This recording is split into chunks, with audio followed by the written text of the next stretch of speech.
शिपूरा नाम का एक गांव था। उस गांव में कुआं ना होने की वजह से सभी गांव वाले नदी से ही पानी लाया करते थे।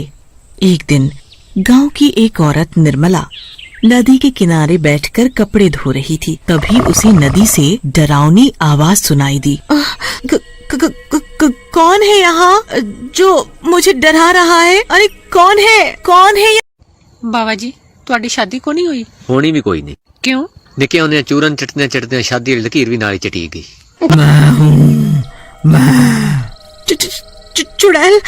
चुड़ैल भागो यहाँ से, भाग जाओ यहाँ से। निर्मला अपने कपड़े छोड़कर गांव में भाग जाती है। अरे ओ गांव वालों, सुनो उस नदी पर मत जाना, उस नदी में एक चुड़ैल है। अरे क्या बोल रही हूँ बहन, चुड़ैल नदी में? सुबह ही तो हम सभी औरतें उस नदी से पानी भरकर लाई हैं, तब तो कोई चुड़ैल हमें दिखाई नहीं दी।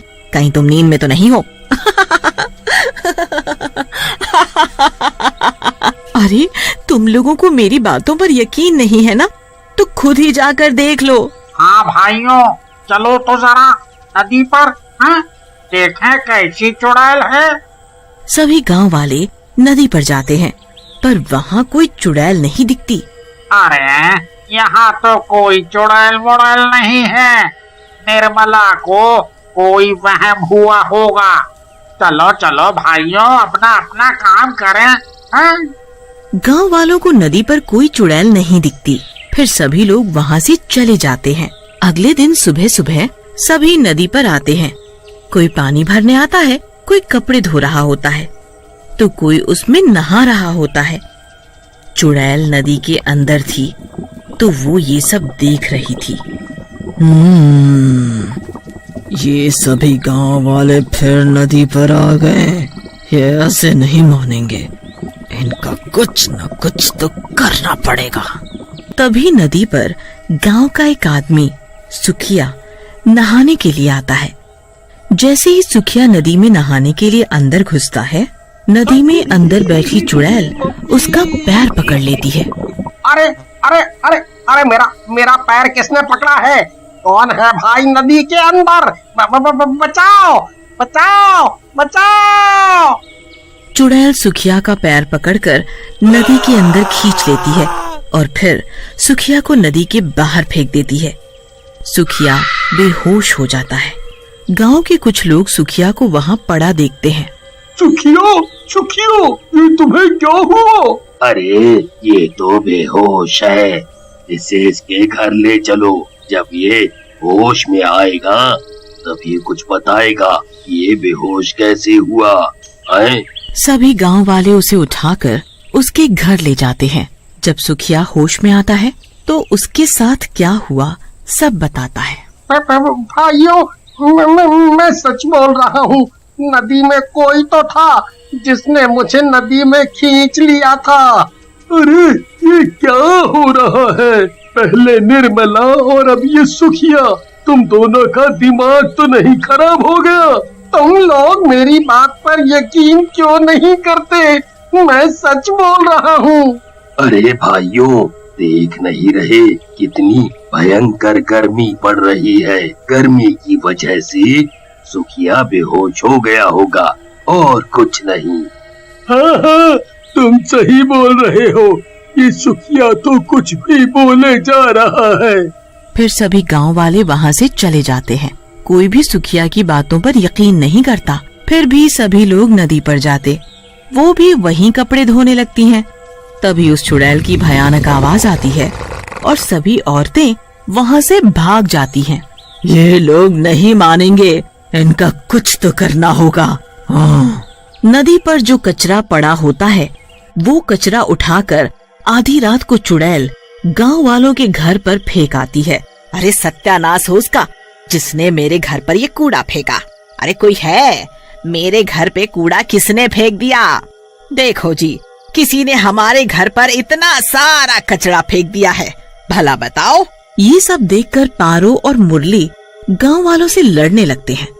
वो चुड़ैल फिर से आधी रात को नदी से निकलकर गांव में आती है और अब की नदी से ढेर सारी कीचड़ उठाकर शंकर के घर पर फेंक कर चली जाती है। सुबह होते ही रानी, ये अजीब सी बदबू कहाँ से आ रही है? हाँ जी, बदबू तो मुझे भी आ रही है। ये बदबू शायद बाहर से आ रही हो। दोनों बाहर जाकर देखते हैं तो उनके घर पर ढेर सारी कीचड़ पड़ी होती है। ए, ये कीचड़ किसने डाला मेरे घर पर? इसकी इतनी हिम्मत! ओए, क्या हुआ शंकर भाई? क्यों शोर मचा रहे हो? ए, अरे भाई, जरा यहाँ देखो, किसी ने मेरे घर पर ये कीचड़ डाल दिया है। पता नहीं कौन है वो। अगर पता चल गया ना, छोड़ूंगा नहीं उसे। हाँ। शांत रहो शंकर भाई, किसी ने तुम्हारे साथ मजाक किया होगा। कोई बात नहीं, अभी तो मैं चुप हूँ, पर अगली बार ऐसा कुछ हुआ ना तो उसे छोड़ूंगा नहीं।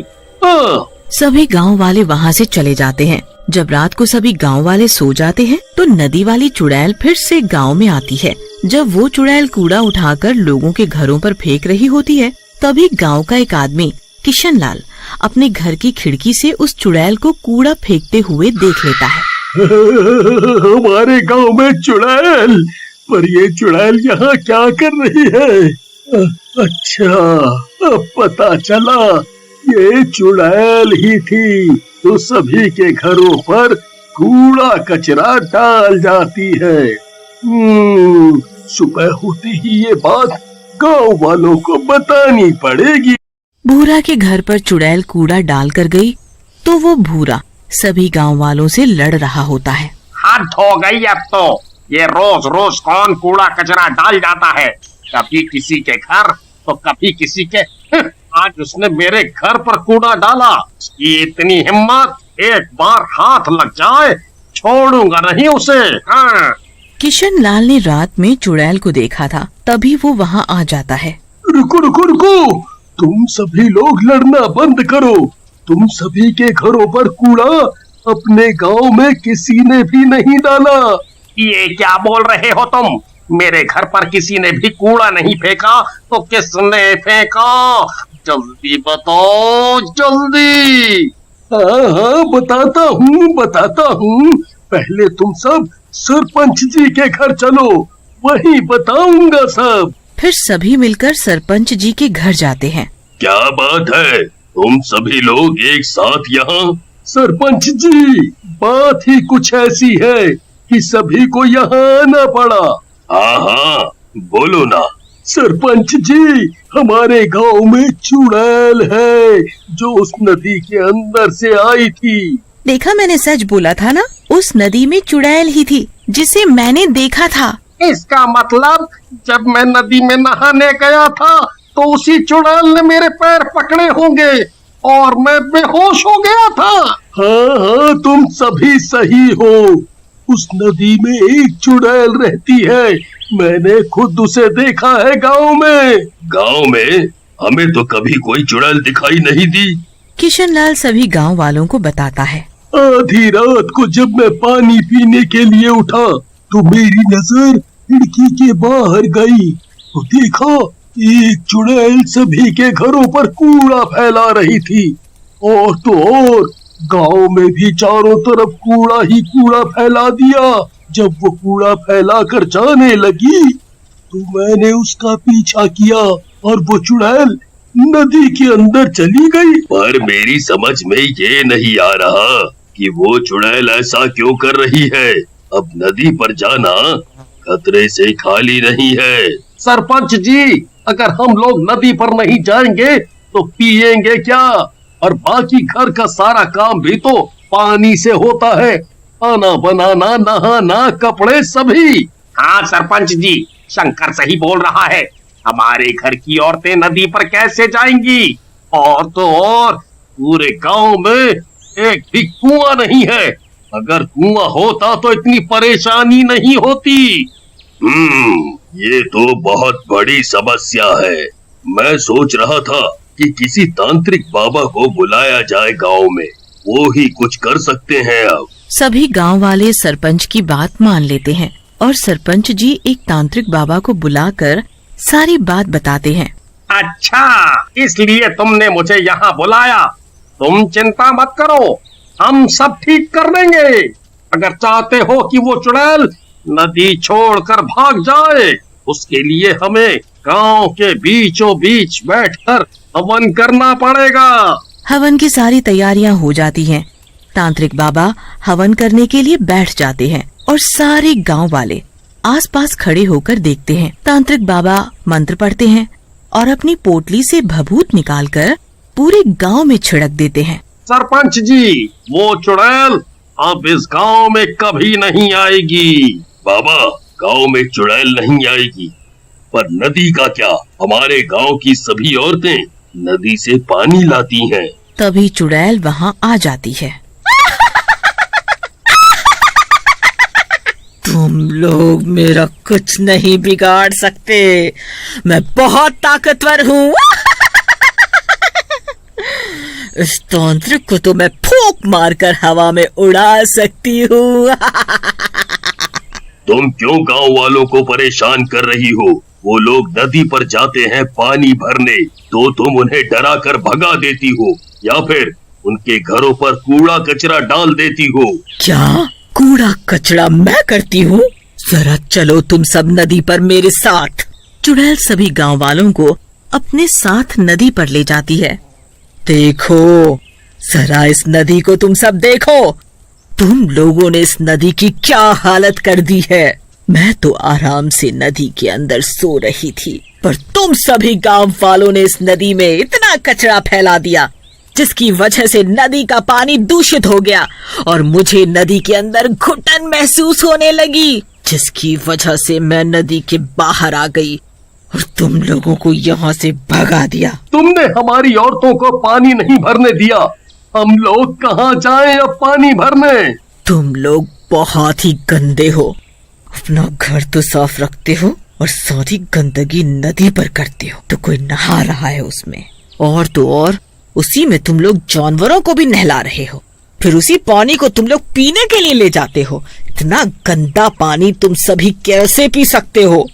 इसीलिए मैंने सोचा कि तुम लोग ऐसे नहीं मानोगे, तुम सबको सबक सिखाना जरूरी था। तुम सही बोल रही हो, तुमने हमारी आंखें खोल दी। आज के बाद हम सभी लोग नदी पर गंदगी नहीं करेंगे। हाँ, अगर हम सब नदी पर काम करेंगे तो गंदगी तो होगी ही। इसका हल भी मैं बताती हूँ। सरपंच जी, आप गांव में 2-3 कुएं बनवाएं। गांव में कुएं होंगे तो किसी को भी नदी पर आने की जरूरत नहीं होगी, सारा काम घर पर ही हो जाएगा।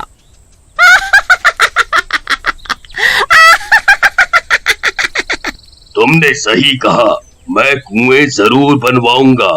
तुम्हारा बहुत बहुत शुक्रिया। और चुड़ैल वहाँ से हमेशा हमेशा के लिए चली जाती है।